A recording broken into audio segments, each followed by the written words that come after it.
Good afternoon. This is my voice, my AVID story. I am not pregnant. I'm not lazy. I haven't dropped out of school, and as a matter of fact, I want to keep learning and move forward from all the stigma my people face. All of my life, I have lived in a really dark place, where it would have been difficult for someone like me to even make it past high school. I came from a place where chains couldn't be broken and patterns repeat themselves like an endless cycle, because people like me felt like they couldn't or didn't have any other choice. People like me have been put in situations where they needed to put themselves last and fight any internal conflict to have a better future for themselves, for their family, and their future family. People like me are forced to wake up one day as an adult, regardless of what age they're at, because having a youthful childhood wasn't a choice. I have the privilege of being here today, the privilege of growing up with an outstanding education system, the privilege of being able to wake up at 7 a.m. and get ready by 8:30 a.m.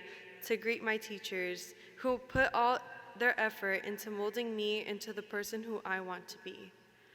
The privilege of understanding why the sky is blue, and the privilege of understanding how good financial decisions are made.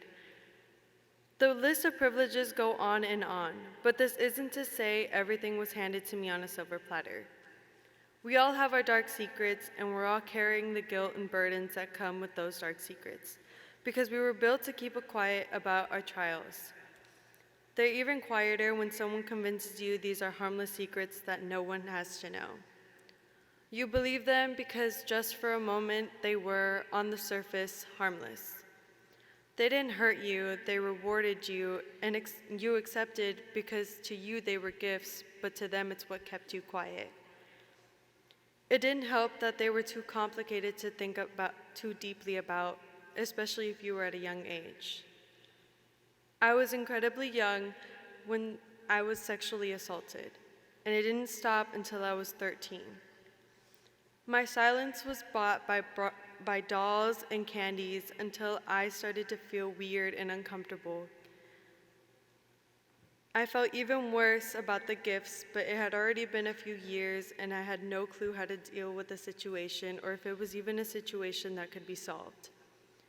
It had gone on for far too long for it to feel not normal.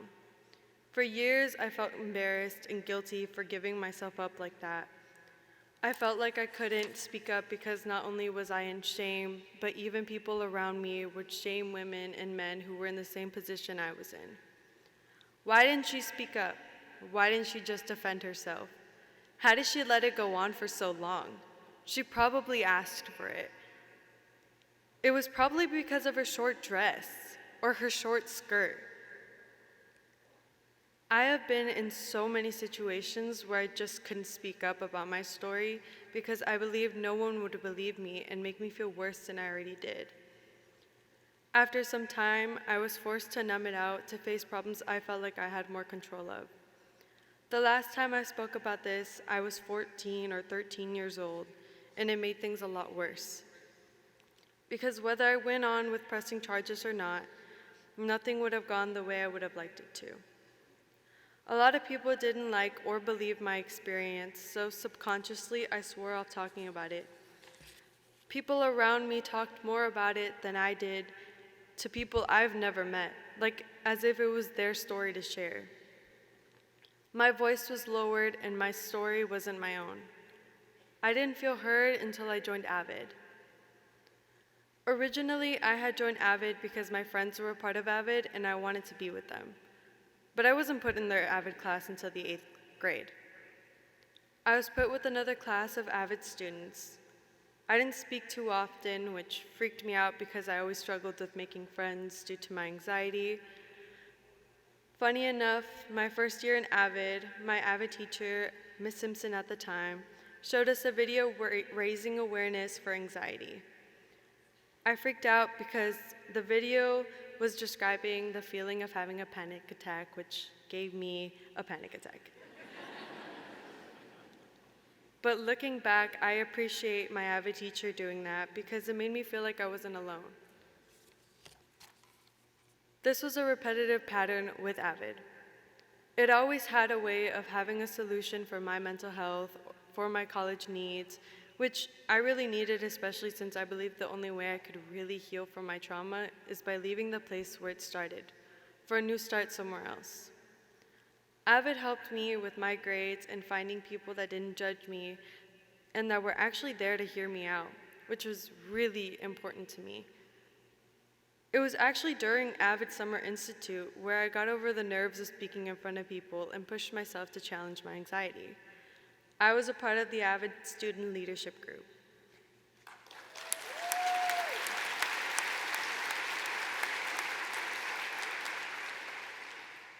It felt so riveting.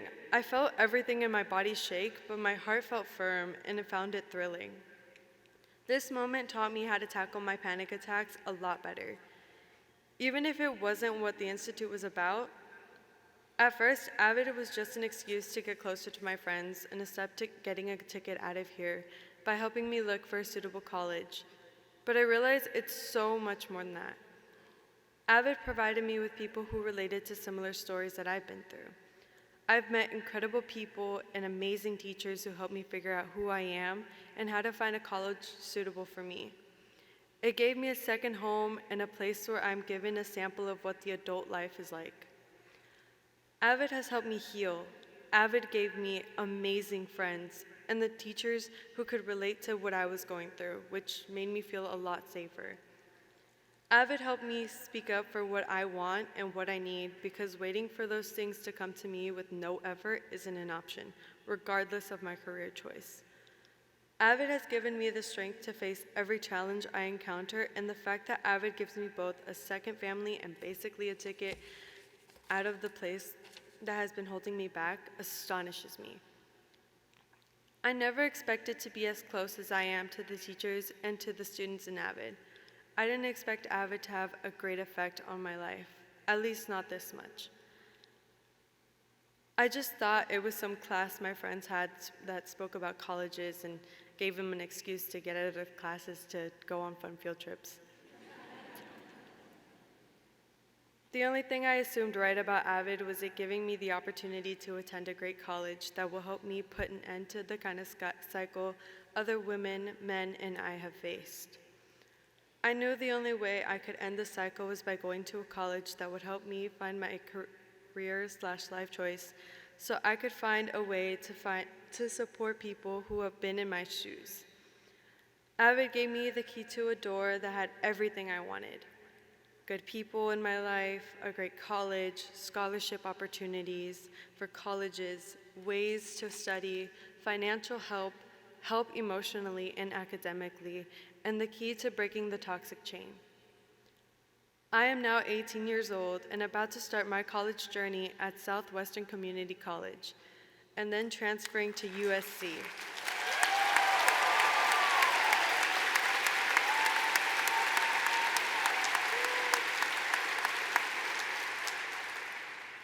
I will be majoring in sociology to help me work in human resources and later move into human resource management so I can help people who are in situations I have faced and help them in better ways than I was.